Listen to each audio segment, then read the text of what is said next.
Ngayong gabi, kilalanin ang binansagang Ironman ng Taguig. Siya ang 62 years old na gulay vendor. 3 beses nang na-stroke. Pero tuloy pa rin sa heavy lifting ng kanyang mga paninda. At naalala niyo pa ba ang mag-inang Alvarez ng Caloocan na aming tinulungan matapos silang sabay na magkaproblema sa kalusugan? Kumusta na kaya sila ngayon? Ako po, si Rafi Tulfo, ang kapatid mo.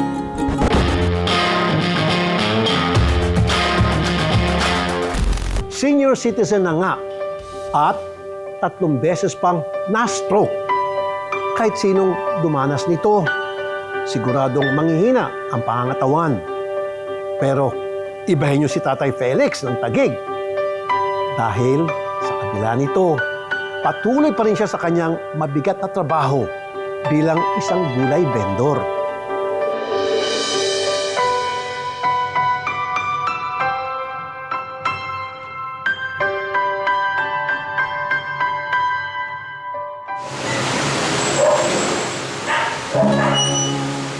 Bending dito, stretching doon. Akalain mong may pinaghandang laban sa loob ng ring o kaya naman may sasalihang full marathon. Pero ang totoo, araw-araw itong ginagawa ni Tatay Felix para palakasin ang katawan. At hindi sports ang dahilan, kundi kabuhayan. Yun ang pinaka-exercise ko, yun ang tinututukan ko ngayon, magtinda.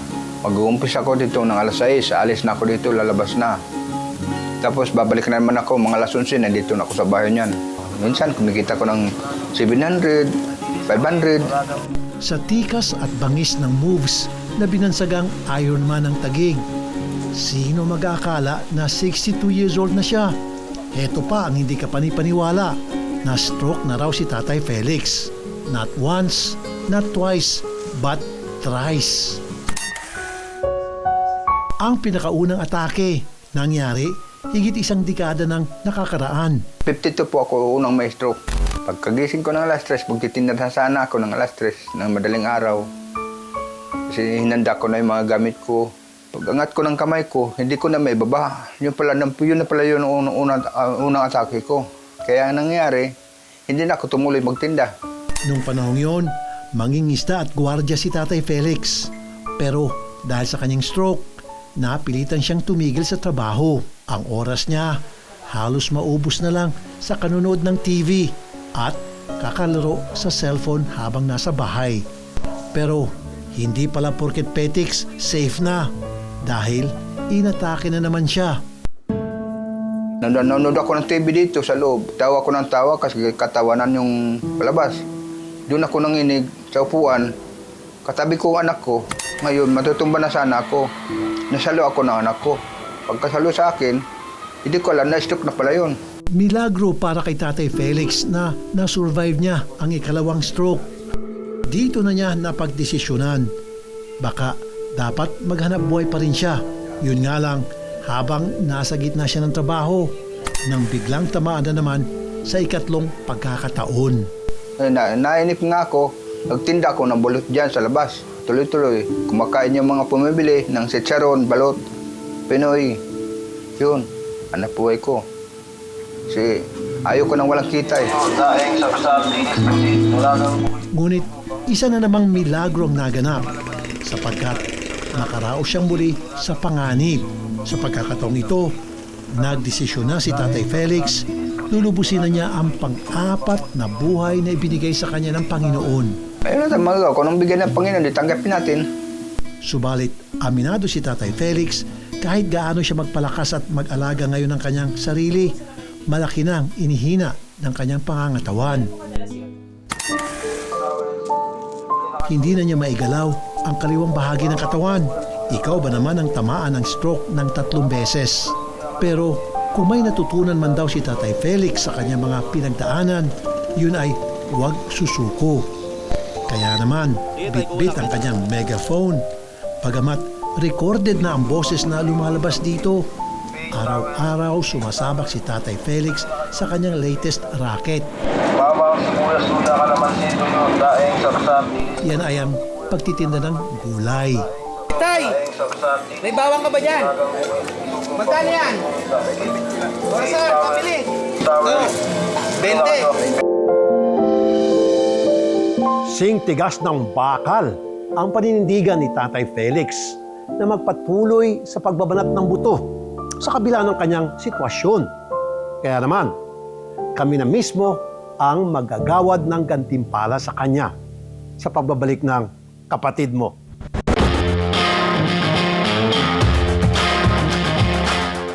Kahit senior citizen na at may pinagdaraanan sa kalusugan, desidido si Tatay Felix na hindi magpapakalantang gulay para na rin sa kanyang pamilya.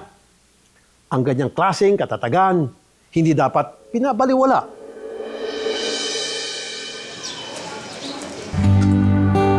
Sa araw na ito, sinamahan ng aming team si Tatay Felix sa pagtitinda. Bili na kayo. 20-20 lang. Gulay ang kanyang inilalako. Nung araw na yon, meron din siyang daing at tuyo. Natanggap ako ng PWD pension. Bigyan ako ng 1,000. Inisip ko, ano kayo maganda dito? Ipuno ko kaya ito, magtinda kaya ako ng sibuyas bawang. Ay, medyo kumita. Sabi ko, maganda ito ah. Tuloy-tuloy na. Sinamahan ko na ng tuyo, daing, pistawil. Bukod sa mga ito, bit-bit din ni Tatay Felix ang megaphone. Buti naman, recorded ng voice message na nagtatawag ng mamimili. Katuwang ni Tatay Felix ang misis sa araw-araw na paglalako. Una silang nagkakilala sa Leyte. Noon pa man, napaka-loyal na raw nito at mahusay na may bahay. Kung titinda siya po naman dito, naglilinis, kung anong mga naglalaba, nagsasaing, nagluluto. Sobrang swerte nga raw ni Tatay Felix na hindi siya nito iniwan sa kabila ng kanyang kondisyon. Malaki ang pagpasalamat ko sa kanya na kahit ako ganito, nandyan siya tumutulong sa akin. Nagsasama kami. Kahit nahirap sa buhay. Meron silang 6 na anak. Pawang may edad na at may kanya-kanya ng hanap buhay. Nagpapadala pa rin sila ng suporta. Pero ayaw ni Tatay Felix na asahan ang kanyang mga anak. Gusto ko laging kumikita. Siya lang kasi ang katuwiran ko. Hanggat nabubuhay ako, maghahanap buhay ako. Ayaw ko rin umasa sa mga anak ko. Aminado si Tatay Felix, napabayaan din niya ang kanyang kalusugan noon. Malakas kumain, malakas uminom. Talaga pinagsisisahan ko yun. Kasi hindi ko naman alam ang mangyari ito. Kung alam ko lang nangyari ito, dapat hindi ko ginawa yun. Kasi ayoko naman ng ganitong buhay ko. Ang pinakamasakit, ang mga kaibigan na inakala niyang magiging sandigan niya habang buhay, hindi na nagparamdam ngayon. Wala na akong kaibigan, hindi kagaya noon nung lasing pa ko, grabe ang kaibigan ko. Dinadayo pa ako dito para mag-inom lang. Minsan naman ako lumanayo sa kanila. Ngayon, wala na. Sadya nga sigurong kapag nagkakagipitan, tunay at tanging pamilya lamang ang makakapitan ng sinuman. Kaya naman, kahit sa totoo lang, mahirap na sa kanyang edad at kondisyon ng kalusugan, pinupursige pa rin ni Tatay Felix na lumaban sa araw-araw para masuklian din niya ang kabutihan ng Diyos at ng kanyang pamilya. Pinagsasadyos ko na lang yan. Bahala na siya kung kagustuhan na niyang kunan niya ako. Okay lang. Nagpapasalamat pa rin ako dahil sa mabot ako sa ganitong edad. Ganitong buhay ko. Okay lang. Saya pa rin ako. Sa pagkakataong ito, kami naman sa kapatid mo ang magreregalo sa kanya.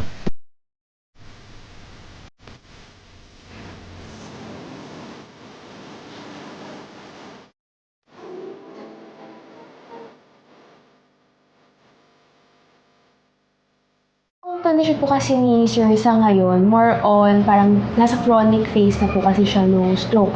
So bali pag ganun po, ang mga binabantayan na lang po namin, lalo na sa medicine po, is maiwasan yung pag-ulit ng stroke po ni Sir, i-manage yung mga possible na risk factors po para maulit siya, and more on ma-regain niya yung pinaka-previous function niya prior to stroke po kasi. Kailangan lang talaga na magtuloy-tuloy sila ng rehab and maintenance medications po to prevent recurrence. Kailangan regular BP monitoring, compliance po sa mga maintenance na gamot, and regular check-up sa physicians po nila.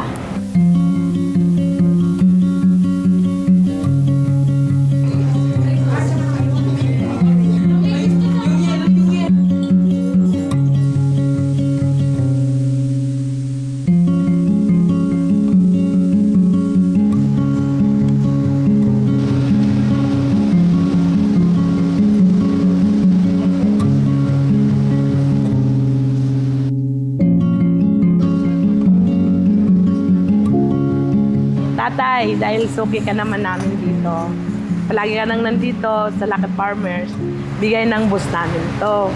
Tsaka isang apple, tsaka yung talong, tsaka yung Kamote. kamote. Huwag ka nang iiyak. Laki talaga magpapasalamat ko sa dami nito. Sa tagal na rin sa pagka-school ko, masaya ko, ba't ganito lang ako?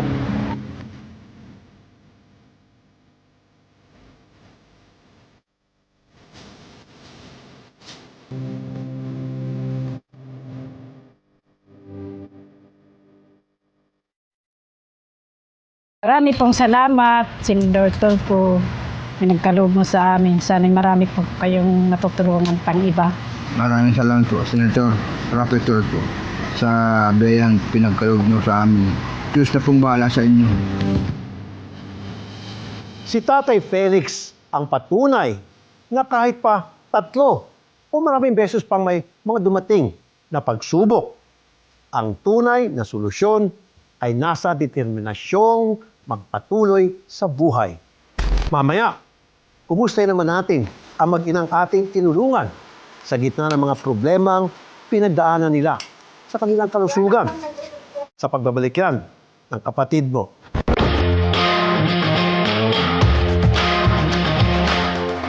Abot-abot ang pasasalamat na mag-inang Marilu at Renz nang una namin silang itinampok dito sa kapatid mo.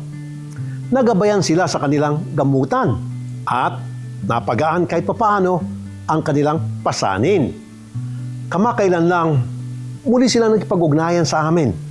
Kung bakit, panoorin nyo ito. Sa pamamagitan ng Facebook post na ito, nakarating sa inyong lingkod ang sitwasyon ng mag-inang Marilu at Renz.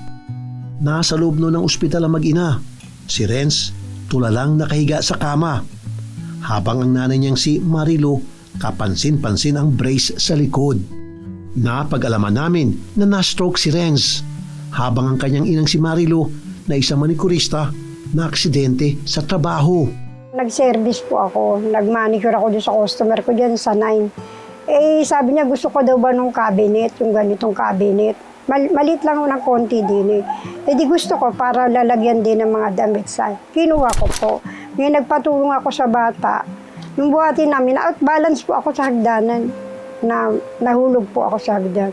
May 29. Tapos pumutok to, tapos nabaliw yung dito ko. Magkasunod lang na nangyari ang mga dagok na ito sa buhay ng mag-ina. Una, si Marilu, na nag-agaw buhay pa nung maaksidente. Hindi pa siya gumagaling, sumunod agad ang stroke ni Renz. Masakit daw ulo, nag-break time. Pagka break time niya, kumain siya, no? Bumagsak siya dun sa kainan Nakumpain siya ng 12 days yata sa Jose Reyes. Tapos nagpilit po siya lumabas, pero ayaw pa siyang palabasin kasi pagkadaan ng 4 na araw po dito, kain ng kain, natulog, di na nila magising. Tinakbo ulit nila sa ospital. Apektado rin ang buong pamilya. Ang bunsong kapatid ni Renz na si Maureen, hindi na nakapagpatuloy ng pag-aaral. Gayon din ang isa sa mga anak ng single father ng si Renz. Naawa po ako dun sa dalawa dahil di po nakapag-aral. Napag-desisyonan ko po na uminto na lang po kasi wala pong magbabantay sa lola ko. Wala po kaming kahit anong perang pumapasok. Kaya bali ang usapan po, wala mo na pong mag-aaral. Gladly po, nakakuha naman po ako ng scholarship kay CHED NCR. Para matulungan ang mag-ina, sinagot na namin ang pagpapatingin ni Renz sa espesyalista. Siyempre, pati na ang kanyang speech therapy. Kami na rin ang nakipag-ugnayan sa pangangailangang medikal ni Nanay Marilu. Ang ibig sabihin ng C1, yung unang buto sa leeg, nagkaroon po ng bali. Lahat po ng mahahalagang ugat at lahat ng malalaking ugat or tinatawag nating nerves, yun yung nagko-control sa mata, sa paghinga, lahat kasi yun dumadaan doon sa kanal kung saan makikita yung C1, no? So kapag na-damage mo yung C1, napakalapit kasi noon doon sa malalaking ugat na yon. So maaaring baka may naipit or may napigtas or may na-damage. Aside doon sa C1 na fracture, maaari din na nagkaroon ng damage doon sa mga iba pang importanteng organ ng pasyente, kaya nagkaroon siya ng ganun kalalang estado nung nangyari yon. Buwan ng Pebrero, muling nakipag-ugnayan sa amin si Nanay Marilu. Malaki na ang pinagbago na mag-ina. Isang ikot lang. Kailangan pa rin magpalakas, pero malayo nang narating ng kanilang gamutan. Ngunit ang tunay naming pakay sa aming pagbabalik ay ang isa pang tulong na kanyang hiniling sa aming team. Sa kabila ng sunod-sunod pa ring mga pagsubok, hindi nawawala ng pag-asa sina Nanay Marilu at Renz na malalampasan din ang lahat ng ito. May good news kami para sa kanila sa pagbabalik yan ng kapatid mo.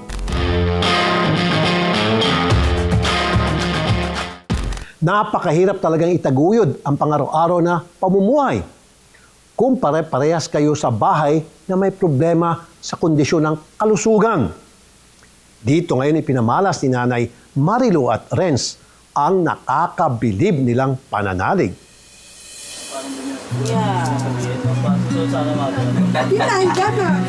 Kapwa nakangiti sina Nanay Marilu at Renz nang muling bisitahin ng aming team. Si Nanay Marilu, mas nakakagalaw na.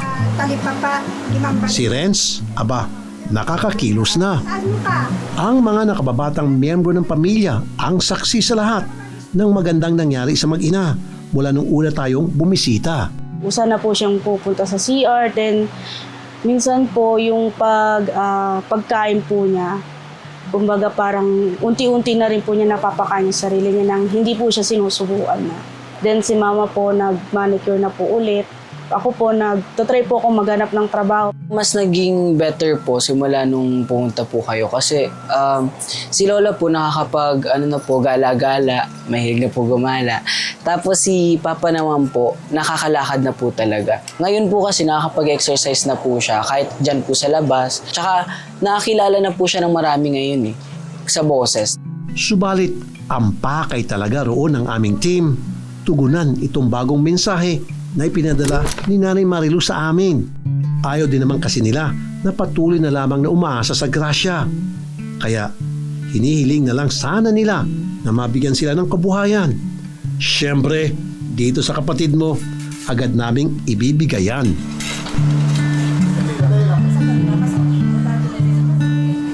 Walang kaalam-alam si Nanay Marilu. Nabitbit na namin ang hiling niyang negosyo.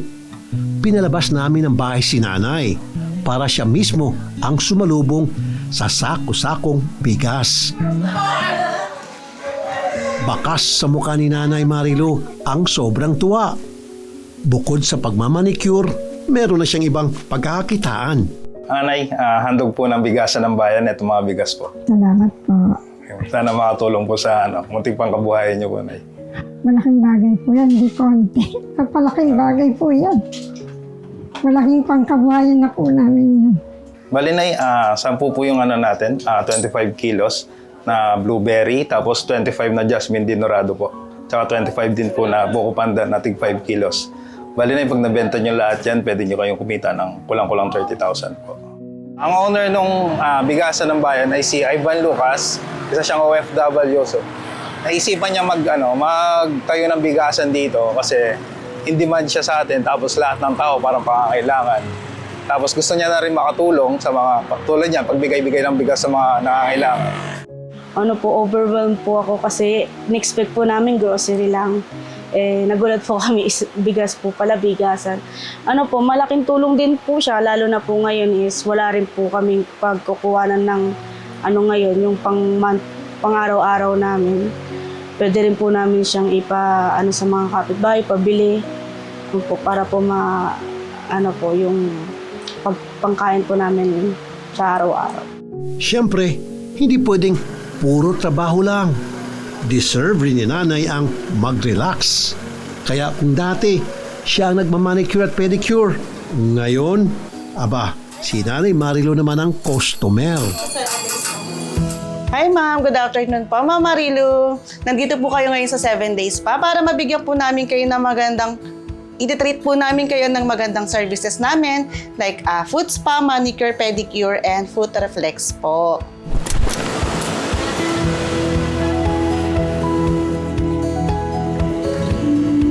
Simula nagka-apo siya, simula nagka-anak siya, lahat ng bigay po talaga sa apo at anak. So parang kung magkakaroon siyang pagkakataon po na bigyan yung sarili niya, parang hindi niya po talaga yung iti-take. So parang kung magkakaroon po ng chance na siya po ang bigyan, feel ko deserve po nila.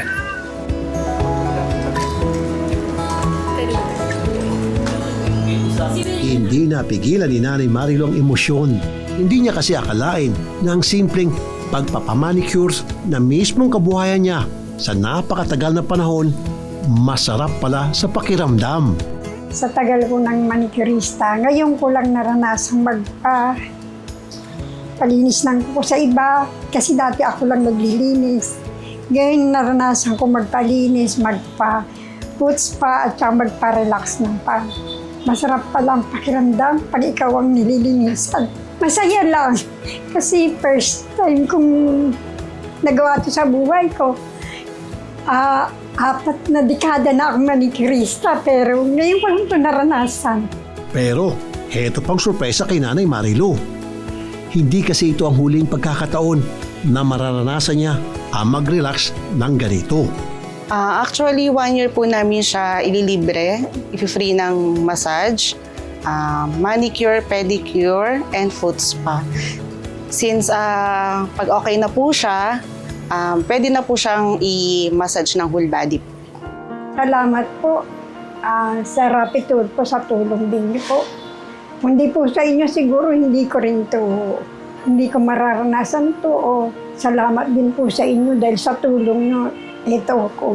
Natulungan niyo ako ng malaking bagay po ito sa aming mag-ina. Lalo na yung anak ko. Maraming pong salamat. Wala akong masabi kundi salamat lang po. Dasal namin para kina Nanay Marilo at Renz, pati sa iba pang dumaraan sa kaparehas na suliranin na patuloy silang magkaroon ng lakas at kapasidad na lumaban sa buhay.